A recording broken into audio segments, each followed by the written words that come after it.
మహిళా ఉద్యోగులపై వరుసగా జరుగుతున్న లైంగిక దాడులకు నిరసనగా పెద్దపల్లి జిల్లా రామగుండం మెడికల్ కళాశాల ఎదుట ప్రజా సంఘాలు ధర్నా నిర్వహించాయి.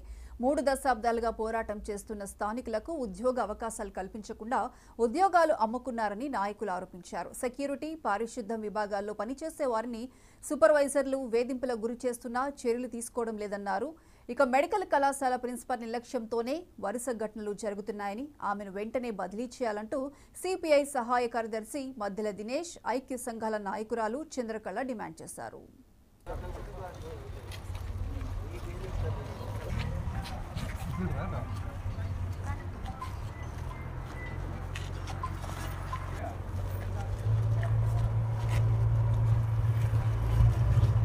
గోదావరికని ప్రాంతంలో మెడికల్ కళాశాల ఏర్పాటు చేయాలని రాజకీయ పార్టీలకు అతీతంగా పెద్ద ఎత్తున పోరాటాలు చేసి అటు ప్రభుత్వాన్ని ఇటు సింగరేణి యాజమాన్యాన్ని ఒప్పించి మెడికల్ కళాశాల సాధించుకుంటే మరి ఇక్కడ ఉద్యోగ ఉపాధి అవకాశాలు దొరుకుతాయని, నాణ్యతమైనటువంటి వైద్యం అందుతుందని ఎంతో ఆశాభావంతో వ్యక్తం చేసి ఈరోజు మెడికల్ కళాశాల సాధించుకుంటే మరి ఉద్యోగ ఉపాధి అవకాశాల్లో బయటి కాంట్రాక్ట్ వ్యవస్థ ఇతర ప్రాంతాలకు ఏజెన్సీలుగా ఇస్తే మరి విచ్చలవిడిగా ఉద్యోగాలు అమ్ముకొని ముఖ్యంగా మహిళా కార్మికులను శానిటేషన్ విభాగం అయితేనేమి, సెక్యూరిటీ విభాగం అయితేనేమి కొంతమంది కామ పిశాచులు ఆడపిల్లను లైంగికంగా వేధింపులకు గురి చేస్తూ ఉంటే మరి వారిపై కఠిన చర్యలు తీసుకోవాల్సింది పోయి కొంతమంది నేను శ్రీధర్ బాబు అనుచరుణ్ణి, రామగుండం ఎమ్మెల్యే మక్కాన్ సింగ్ గారి అనుచరుణ్ణని చెప్పుకుంటూ భయభ్రాంతులకు గురి చేస్తూ ఉన్నారు.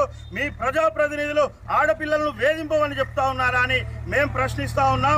ఈరోజు ఐక్య సంఘ స్వచ్ఛంద సంస్థల ఐక్య వేదిక ముందు మరి మెడికల్ కళాశాల ముందు నిరసన తెలియజేయడం జరుగుతూ ఉన్నది.